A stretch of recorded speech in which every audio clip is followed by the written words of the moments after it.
So, what if I told you that being smart is way more complicated and honestly a lot more human than just some number on a test?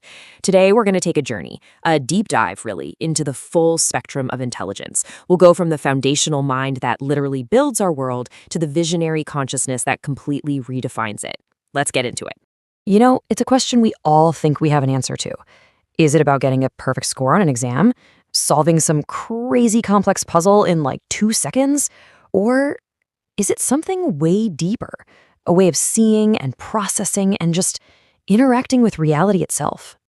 Yeah, we are moving way beyond simple IQ scores here. Think of this as a journey through all these different ways of thinking.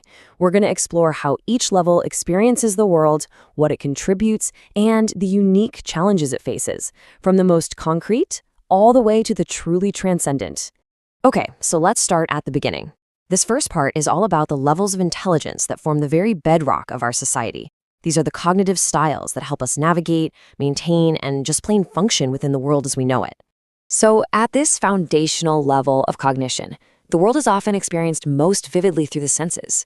We're talking tone of voice, physical touch, and that immediate gut feeling. Abstract logic, long-term planning, that stuff might be a real challenge. But there is often this profound, incredible capacity for deep, unfiltered emotional connection. It's a powerful reminder that intelligence shows up in so many ways beyond just pure logic. And here, the key thing to get is the focus on practical skills.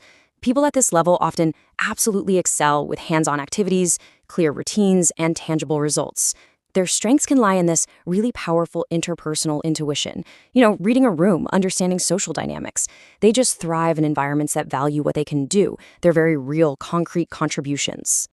Now, this level, this is the engine of society. It's that balanced, functional intelligence that lets most of us get through daily life, reading, writing, making plans, and hopefully learning from our mistakes. From teachers and plumbers to managers and mechanics, this is the cognitive style that just reliably keeps our world turning day in and day out. But, and this is a big but, here's the catch. The shadow side of all that stability, average intelligence can become this really comfortable plateau. It can feel like the end of the road for growth, a place where you know just enough for life to work, so you just stop asking those deeper, more disruptive questions. And that stability, as essential as it is, can become a kind of trap.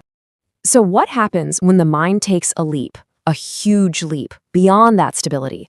Okay, we're now shifting gears. We're moving from the concrete world of rules and functions to the abstract, invisible world of patterns, systems, and those deep underlying principles. And this right here is the core difference. It is a fundamental leap in perspective. One mind learns how to follow the instructions perfectly, right? But the other mind feels compelled to understand why those instructions even exist in the first place, and if maybe, just maybe, they could be improved or replaced entirely. Right, so at this level, thinking just gets fast, like dramatically faster. You start seeing connections and predicting outcomes before other people have even finished processing the initial problem. Conversations can feel painfully slow because your mind has already jumped 3 or 4 steps ahead and is just sitting there waiting for everyone else to catch up. And that speed, well, it comes with a social cost. It can lead to immense frustration, impatience, and this feeling of being detached from the people around you. You might actually find yourself dumbing down your own thoughts or just staying quiet to fit in, just to avoid the sheer exhaustion of having to explain the intuitive leaps your mind just made. As we go even higher, learning isn't just fast, it becomes intuitive. People at this level don't just solve problems step by step, they often feel the shape of the solution before they can even logically explain it. They master these incredibly complex systems like computer programming, financial markets, strategic games, with this natural, almost effortless ease. It's kind of wild. And this level of thinking is incredibly rare. We're talking about only the top 2% of the population. The ability to not just operate within complex systems, but to hold them, manipulate them, and strategize inside them, all in your mind. Well, that really sets them apart.